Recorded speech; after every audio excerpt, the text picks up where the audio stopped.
Hello everyone, आप सभी का स्वागत है आपके अपने यूट्यूब चैनल स्टूडेंट्स लाइफ में। बच्चों, अगर आप अभी क्लास 10th में हो और 2024 में आपकी सीबीएसई बोर्ड परीक्षा है तो इस वीडियो को आप पूरा शुरू से लास्ट तक देखते रहना, क्योंकि आज मैं आप लोग को बहुत सारी ऐसी इंपॉर्टेंट चीज़ों के बारे में बताने जा रहा हूं जिससे कि आप 2024 बोर्ड परीक्षा में कभी भी फेल हो ही नहीं सकते। इनफैक्ट आपके मार्क्स भी काफ़ी ज़्यादा इंक्रीज हो जाएंगे। देखो, इस बार ऐसा देखा गया 2023 की ये जो बोर्ड परीक्षा हुई इसमें बहुत सारे बच्चों की रिजल्ट ख़राब निकली। अब इसके बहुत सारे रीजंस थे, मैं अभी आप लोग को रीजंस नहीं बताने जा रहा हूँ। और इतनी ख़राब रही ना कि कोई भी बच्चा 100% मार्क्स इस साल ऑब्टेन भी नहीं कर पाया। तो मैं चाहता हूं कि इस बार जो 2024 बोर्ड परीक्षा हो वो मेरे जितने भी सब्सक्राइबर्स हो सभी को 90+ % मिले और आपका जो रिजल्ट रहे वो बहुत ही अच्छा रहे।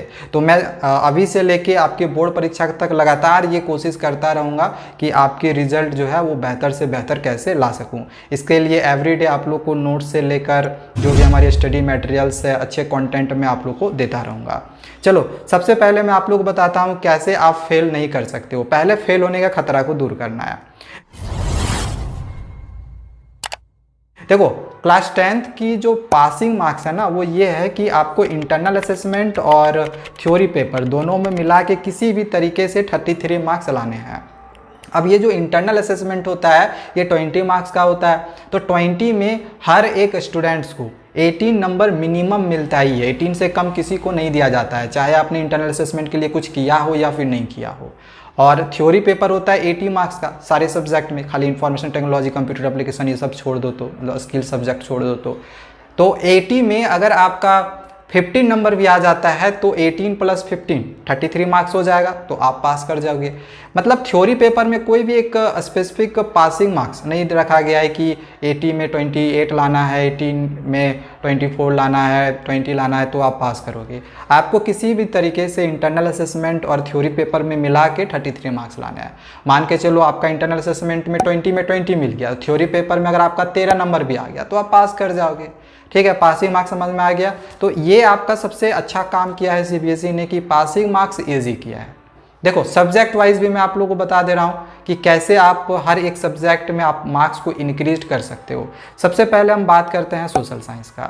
देखो, सोशल साइंस एक ऐसा सब्जेक्ट है ना जिसमें हमारी 4 किताबें होती है जिसको पढ़ पढ़ के जो बच्चे होते हैं वो बोर हो जाते हैं। खास करके हिस्ट्री का बच्चों को तो मतलब ऐसा बोलो कि उनको पढ़ने का मन ही नहीं करता है। और इसके पीछे का रीज़न क्या होता है कि हमारी जो एनसीईआरटी की बुक्स होती हैं उसमें जो लैंग्वेज लिखा हुआ होता है, जो वर्ड्स होते हैं वो समझ में नहीं आता है। यार, समझ में नहीं आता है तो पढ़ेंगे कैसे?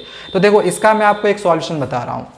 और डिस्क्रिप्शन पे हमने ऐप का लिंक दिया हुआ है। हमारी एक ऐप है स्टूडेंट्स लाइफ, जिसमें हमने हिस्ट्री के जितने भी चैप्टर्स हैं सारे चैप्टर्स के जो नोट्स है वो डाल दिए हैं। इससे अच्छा नोट्स आपको पूरे यूट्यूब में, गूगल में कहीं नहीं मिलेगा। अगर आप इस नोट से अपने एग्जामिनेशंस की तैयारी करते हो तो आप डेफिनेटली बहुत ही अच्छा स्कोर कर लोगे हिस्ट्री में भी, और सोशल साइंस के भी आपको सारे सब्जेक्ट के नोट्स मिल जाएंगे, चाहे वो पॉलिटिकल साइंस हो, ज्योग्राफी हो या फिर इकोनॉमिक्स हो। यहाँ पे आप देख सकते हो कि इंग्लिश और हिंदी दोनों फॉर्मेट में हमने जो नोट्स है वो बनाए हुए हैं। और ऐसा नहीं किसी एक चैप्टर का, आप कोई भी चैप्टर उठा के देख लोगे कि फिगर के साथ साथ जो हमने यहाँ पे नोट्स बनाए हुए हैं टॉपिक वाइज वो बहुत ही अच्छा है। हिंदी इंग्लिश दोनों में लिख दिया है। इसका देखो सबसे बड़ा फायदा क्या होगा, हमारी जो एनसीईआरटी की जो किताब चलती है उसमें प्रॉब्लम क्या होता है कि बहुत सारे ऐसे वर्ड होते हैं जिसके बारे में हमें पता नहीं चल पाता। तो इस नोट्स में हमने क्या किया है ना कि उस वर्ड्स के नीचे में हम हिंदी से लिख दें या फिर उसका मीनिंग लिख दिए कि इस वर्ड का ये मतलब होता है, जिससे कि आपको चैप्टर पढ़ने में इंटरेस्ट भी लगेगा। देखो, आप पिक्चर भी देख रहे होगे कि हर एक नोट्स के पास हमने देखो पिक्चर डाल दिया है, जिससे कि आपको समझने में भी मजा आएगा। ठीक है, देखो यहाँ पे हर एक नोट्स के पास हमने पिक्चर भी दिया हुआ है, तो चैप्टर समझने में आपको मजा आएगा। ठीक है, पढ़ने में मजा आएगा, सारी चीज़ें क्लियर होगी। और ऐसा नहीं कि सिर्फ हिस्ट्री की नोट्स हमने बनाई है, हम इकोनॉमिक्स की भी बना रहे हैं, ज्योग्राफी की भी बना रहे हैं, पॉलिटिकल साइंस का भी बना रहे हैं। तो अगर आपको ये लेना होगा, बाई करना होगा, तो डिस्क्रिप्शन पे हमारे ऐप का लिंक दिया हुआ है, उसको इंस्टॉल कर लेना। प्ले स्टोर से भी मिल जाएगा। प्ले स्टोर में जाके अगर सर्च करोगे स्टूडेंट्स लाइफ तो मेरा ऐप आ जाएगा स्टार्टिंग में ही, तो उसको बस इंस्टॉल कर लेना। और जो भी आपको नोट्स लेना होगा, चाहे वो साइंस का हो या फिर एसएसटी का हो, हिस्ट्री का हो, आप वहाँ से ले सकते हो। ठीक है, धीरे धीरे हम सारे चैप्टर का भी नोट्स आप लोग को अवेलेबल करवाएंगे। तो ये हिस्ट्री के लिए और पूरे सोशल साइंस के लिए इनफैक्ट हमने आप लोग को बता दिया है कि इस नोट से तैयारी करना, आप कभी भी सोशल साइंस में फेल नहीं होगे। इनफैक्ट आपका मार्क्स बहुत अच्छा आएगा, आपका जो कॉन्सेप्ट है वो चैप्टर का क्लियर होगा। दूसरा बात हम करेंगे मैथमेटिक्स का। अब देखो मैथमेटिक्स के लिए बच्चों को क्या दिक्कत आती है। बच्चे यहाँ पे कंफ्यूज होते हैं कि सर हम एनसीईआरटी फॉलो करें कि आरएस अग्रवाल फॉलो करें कि आरडी शर्मा फॉलो करें। अब देखो यहाँ पे सबसे पहले तो आपको ये समझना पड़ेगा कि आप आगे चल के मैथमेटिक्स लेना चाहते हो या फिर नहीं लेना चाहते हो। और अगर आगे चल के मैथमेटिक्स लेना चाहते हो तो क्या आप आईआईटी में जाना चाहते हो, मतलब इंजीनियरिंग करना चाहते हो या फिर नहीं करना चाहते हो। अगर आपका फोकस है कि हमें इंजीनियरिंग करना है तो फिर आपको आरडी शर्मा जरूर बनानी चाहिए। बट आपका बस ये मोटिव है कि बस मुझे मैथमेटिक्स में अच्छे नंबर आ जाए क्लास 10th में, तो इसके लिए एनसीईआरटी इनफ है। मतलब एनसीईआरटी अगर आप पूरा कंप्लीट कर लेते हो ना तो फिर आपको बहुत ज़्यादा प्रॉब्लम नहीं होगा। और आप चाहते हो कि नहीं मेरा मैथ्स थोड़ा सा अच्छा हो, भले ही हम इंजीनियरिंग करें कि नहीं करें वो बात का बात है, बट मेरा मैथ्स अच्छा होना चाहिए।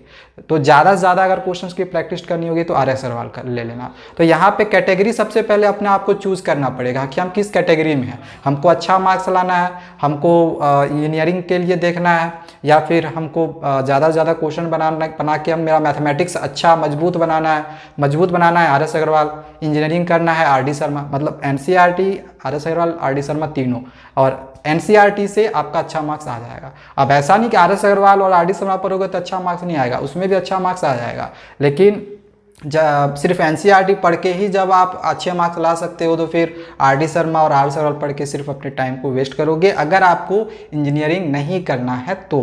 ठीक है, और अगर करना है तो फिर आरडी शर्मा फॉलो कर लो, कोई दिक्कत नहीं है। ठीक है, तो ये क्लास 10th का मैथमेटिक्स का हमने आप लोगों को बताया है कि एनसीईआरटी को फॉलो करो। मैक्सिमम जो क्वेश्चंस बोर्ड परीक्षा में आते हैं वो एनसीईआरटी से आते हैं। ठीक है, ऐसा नहीं सारे क्वेश्चन नहीं आते हैं, ऐसा मत समझो सारे क्वेश्चन आते हैं, नहीं सारे क्वेश्चन नहीं आते, एनसीईआरटी से आते हैं। इसके बाद मैं आप लोगों को तीसरा टिप्स बता रहा हूँ, ठीक है, कि कैसे और आप अच्छे मार्क्स ला सकते हो और फेल नहीं कर सकते हो। देखो एनसीईआरटी के साथ साथ और क्या क्या क्वेश्चन आता है, तो प्रीवियस ईयर्स का क्वेश्चन आता है और एक नए पैटर्न का क्वेश्चन आता है। तो प्रीवियस ईयर्स का क्वेश्चन का आपको तैयारी करना है। प्रीवियस ईयर्स का क्वेश्चन हम कैसे डाउनलोड करें, तो ये आप सीबीएसई के वेबसाइट से डाउनलोड कर सकते हो। तरीका हमने बताया हुआ है, लिंक डिस्क्रिप्शन पे दिया हुआ है, जाके देख लेना और डाउनलोड कर लेना। ठीक है, आंसर्स के साथ आप डाउनलोड कर सकते हो क्वेश्चन पेपर को।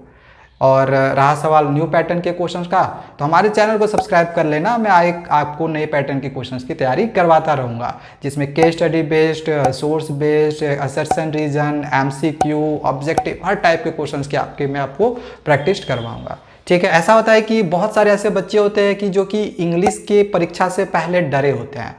उनको लगता है कि इंग्लिश थोड़ा सा हार्ड सब्जेक्ट है, बट एक्चुअली में मेरा ऐसा मानना है कि जितना क्लास 10th का इजी सब्जेक्ट इंग्लिश है, वो किसी क्लास का और इंग्लिश इजी नहीं होगा। क्योंकि इंग्लिश में देखो आता क्या है, क्वेश्चन आता है 20 नंबर का रीडिंग सेक्शन से, 10 नंबर का राइटिंग सेक्शन से, 10 नंबर का ग्रामर सेक्शन से, और बाकी 40 मार्क्स का लिटरेचर सेक्शन से। और लिटरेचर सेक्शन में, मतलब लिटरेचर में आपकी 2 किताब चलती है, एक फुटप्रिंट विद आउटफिट और एक द फर्स्ट फ्लाइट। और उनकी जो स्टोरीज़ है वो बहुत छोटे छोटे हैं और मज़ेदार स्टोरी है। अगर आप पढ़ोगे ना तो आपको मज़ा आएगा पढ़ने में भी। तो सबसे पहला काम आप लोग क्या करना कि लिटरेचर की जो हमारी दोनों किताबें चलती है, जितने भी स्टोरीज है, सारी स्टोरी को समझ लो। इसके बाद राइटिंग सेक्शन से क्या क्वेश्चन आता है, तो एक एनालिटिकल पैराग्राफ क्वेश्चन लिखने के लिए आता है और एक लेटर राइटिंग एडिटर के पास आता है।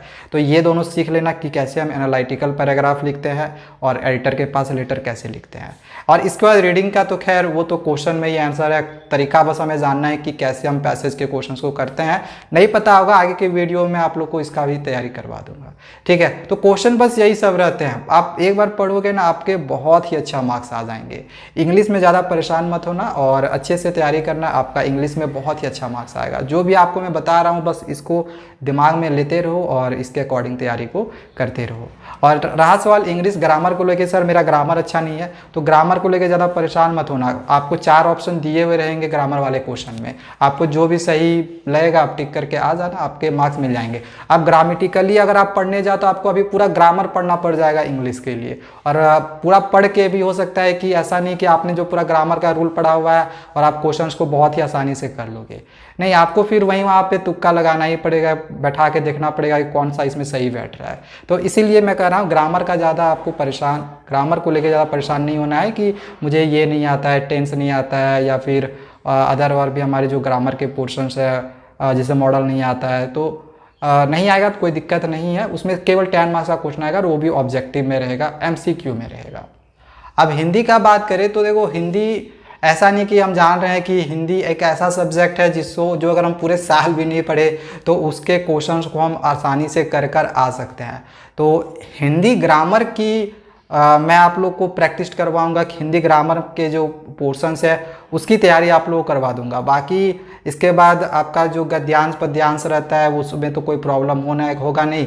हिंदी की जो हमारी पाठ्य पुस्तक रहती है उसमें भी प्रॉब्लम नहीं होगा। हिंदी से तो स्टोरी है भाई, पढ़ लेना है, समझ लेना है। इसके बाद हिंदी ग्रामर जो होगा वो मैं आप लोग करवाऊंगा, बस वो कर लेना। जो भी क्वेश्चन मैं आप लोग करवाऊंगा आपका सेम टू सेम बोर्ड परीक्षा में वैसे ही क्वेश्चन आने वाले हैं, ठीक है। तो यहाँ पे हमने आप लोग को सब्जेक्ट वाइज जितने भी हमारे सब्जेक्ट चलते हैं सारे सब्जेक्ट का स्ट्रैटेजी बता दिया है कि कैसे आप किसी भी सब्जेक्ट में फेल नहीं करोगे और साथ ही साथ एक अच्छा मार्क्स भी ऑब्टेन कर सकते हो। तो चलो आज के लिए बस इतना ही। आई थिंक वीडियो थोड़ा सा ये लंबा हो गया है। एक्चुअली मैं चाहता हूँ कि वीडियो जो है वो शॉर्ट से शॉर्ट बने, बट अब सारे सब्जेक्ट को लेके जब मुझे यहाँ पे बनाना रहता है तो वीडियो लंबा हो ही जाता है। एक चीज़ और मैं कहूँगा, स्किल सब्जेक्ट इंफॉर्मेशन टेक्नोलॉजी के लिए भी बहुत सारे बच्चे कमेंट्स करते हैं कि सर इंफॉर्मेशन टेक्नोलॉजी की तैयारी कैसे करें, इसकी किताब भी नहीं है, स्कूल में पढ़ाई भी नहीं होता है। तो इसके लिए भी परेशान होने वाली बात नहीं है। हमारे ऐप में इंफॉर्मेशन टेक्नोलॉजी के कंप्लीट नोट्स दिए हुए हैं जो कि आपके बोर्ड परीक्षा में वहाँ से ही पूछे जाते हैं, तो उसको भी आप चाहो तो ले सकते हो, ठीक है। ऐप का लिंक डिस्क्रिप्शन पे भी दिया हुआ है, प्ले स्टोर में मिल जाएगा, स्टूडेंट लाइब्रेरी के सर्च करोगे मिल जाएगा आपको।